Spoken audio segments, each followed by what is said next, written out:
I want you to imagine if you're a mother and you live in, it doesn't have to be Latin America, it can be some country around the world. You're not political. I mean, maybe you vote if your country has elections, or maybe you don't if your country doesn't. You're not very ideologically involved one way or another. You might have your opinions, but you're not an activist, right? You're not one of the people out there marching or protesting or anything like that. You have a leader, whether you like him or not, or maybe more likely don't really have a strong sense of affinity one way or another. And go to sleep. Late at night, you hear an attack. You hear bombs or explosions going off and things like that. You don't know what's going on. It's a coup. It's an attack from another country. It's Martians. What the hell? You don't know. But all you care about is protecting yourself, your family, your kids, and your future. I create that scenario to tell you what it's like for a lot of people here in Latin America. The morning after, or it actually happened earlier this morning, the U.S. went into Caracas, Venezuela, and took out Nicolas Maduro. But what I want to talk about here, and I've made other videos already and podcasts to talk about what this means for the region and things like that. But the thing I want to talk about right now, it takes me back to a memory over 30 years ago. When I used to work in technology, I used to work in export. I remember going to Panama not long after the Bush Sr., George Herbert Walker Bush, not Jr., went into Panama and took out Manuel Noriega. And I was a little bit apprehensive because I was still in my 20s. I did not yet have the international experience that I have now. And I'm not saying that in a pompous or bragging way like, oh, I'm just a smart guy or anything like that. But it's just true. I did not have the experience in Latin America in my 20s that I do now in my 50s. But I remember in the early 90s in the US watching the news, and the way the news was kind of twisted then, and I don't want to exaggerate it because it wasn't nearly as bad as the news has become so polarized now and so opinionated now, but they sort of made it look like everybody in Panama was mad at us for coming in there and getting their savior, Noriega, out. Now, I had clients in Panama at the time who kind of told me the real deal and what they really thought in confidence and things like that. So I wasn't completely, I don't want to say brainwashed, but like, unaware of the situation. But then when I got to Panama, and I was there on business, I used to export, let's say, telecom equipment at the time to Latin America, to places in Central America and the Caribbean and stuff like that. And that really was where I got a lot of my first international experience that led to kind of what I do now. But I was very, I don't want to say afraid, but I was a little bit apprehensive to ask the people there in Panama what they thought about the U.S. going in there and taking out Noriega. And, I'm an American guy, but I don't want to be thought of as an imperialist or whatever. I want to call a spade and say when we did this, maybe it was good. When we did that, maybe it was the bad. Supporting people like Allende maybe was bad. Supporting people like Batista maybe was bad. Not as bad as somebody like Castro. But anyway, supporting people like Trujillo was bad. But now we are good friends with the Dominican Republic, for example. But I sort of had an open mind, and I hope I still do. But anyway, once I got to Panama, I started asking people, The business people that I had been dealing with, or you could say, oh, well, Lauren, they're the capitalist business class, blah, blah, blah. Fine. But I would talk to people in the taxis that I took, in the gas stations when the taxi stopped to get gas. And I would ask people, and I was kind of afraid to because I didn't want to piss anybody off and get run out of the country.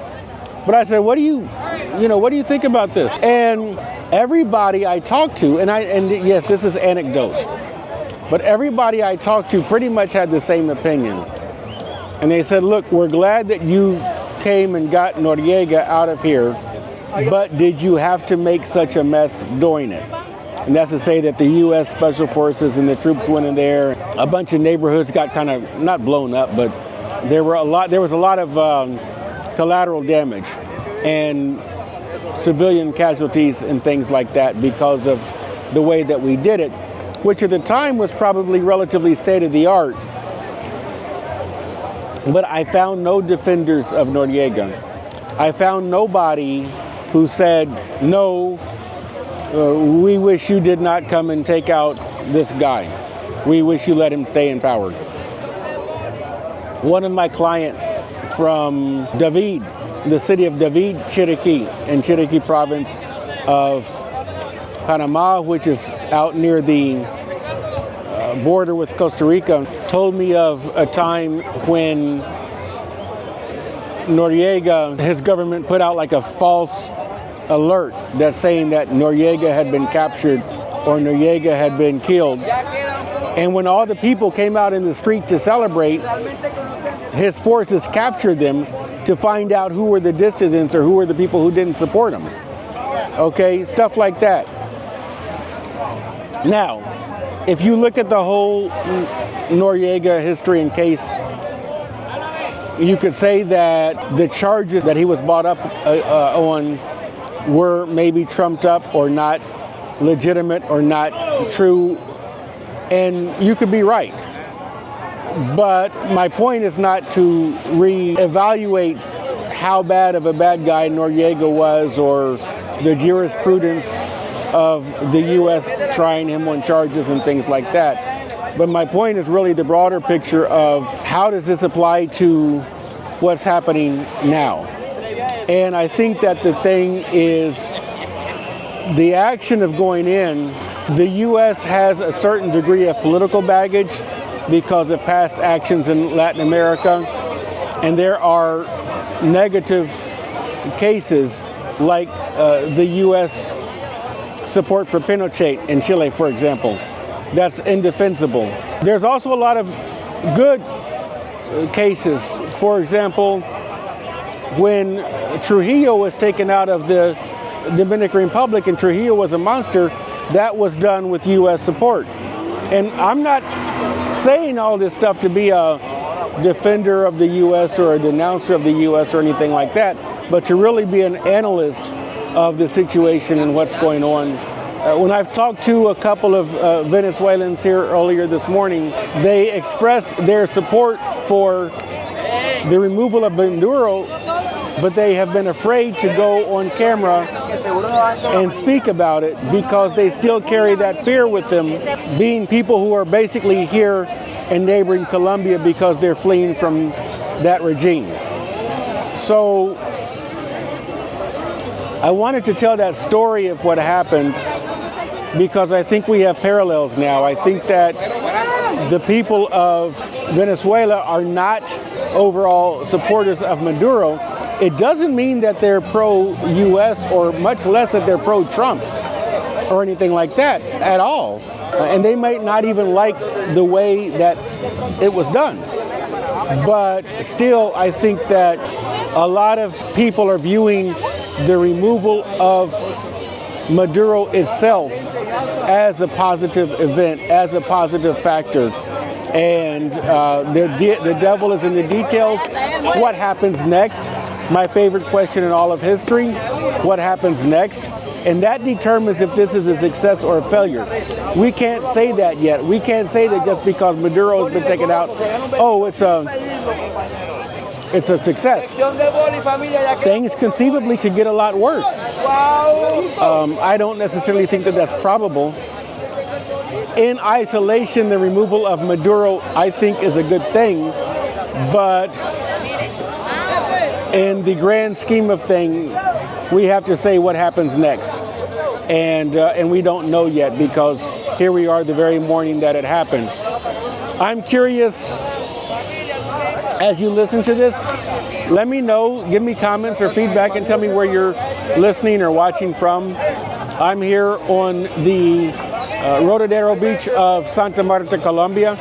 Just by happenstance, I planned on being here. We're just a few hours from the Venezuelan border. Up here, we are in the Colombian Magdalena province. Next to here is the Rio Hacho province, and Rio Hacho, or not province, but they call them departments, is actually at the border of Venezuela. And maybe I'll tell you that story of when I went to Venezuela a few years ago. It's kind of a fun story. Well, it's only fun because I survived. But anyway, where are you? Let me know in the comments, or let me know by giving us feedback in the if it's the podcast version, in the review and comment section of the podcast. I really want to be as interactive as possible with you guys, so I'd love to hear from you. Thanks a lot, and Happy New Year.